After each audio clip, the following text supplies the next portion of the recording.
I continue to be inspired by the work that I do here. These individuals come in with so much trauma, so much heartache. Hi, I'm Holly of the Wild Futures Monkey Sanctuary.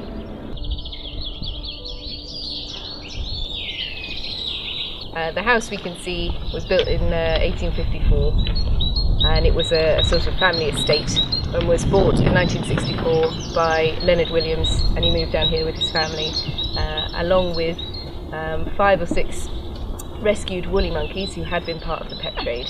And the idea was a sort of interliving social experiment in which humans and woolly monkeys could sort of learn from each other and live respectfully and occasionally crossing paths. So the monkeys would come into the house, and they would also be brought out to meet the visitors.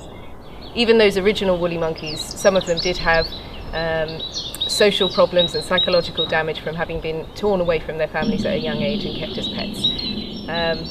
Things have changed quite a bit since then, and in 2001 we rescued our first capuchin monkey, Frosty. And as the sanctuary has evolved, so have the ideals and aims of the organisation, and now we work most thoroughly to rescue individuals who have become victim to the pet trade. So consistently we see the capuchins that we rescue having a number of problems and many physical disabilities as well due to the lack of proper care. So here we try to simulate a wild social environment in which they can develop their own social hierarchies, and we try and stay out of their lives as much as we possibly can and encourage them to build up their own social structures, as well as engage in natural sort of foraging behaviour, supplementing their own diet and things like that. We also have 3 Barbary macaques who we rescued in a similar way, with each their own sort of fairly tragic story. And most of the enclosures are actually given over to our rescue centre, in which the monkeys who are most severely psychologically traumatised can start to adjust to life in a social group once again.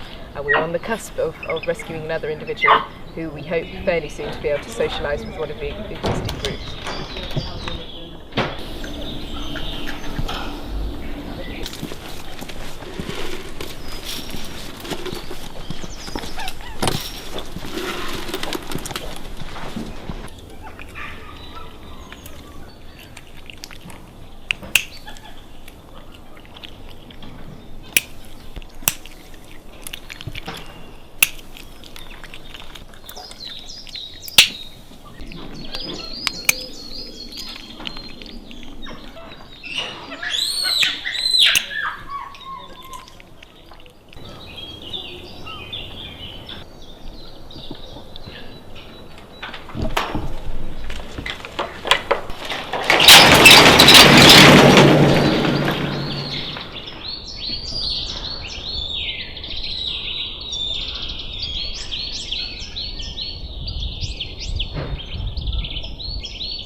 So as a charity, we can really only continue our work through the donations of supporters and the visitors that come here to the sanctuary, and people who adopt our monkeys and support us that way.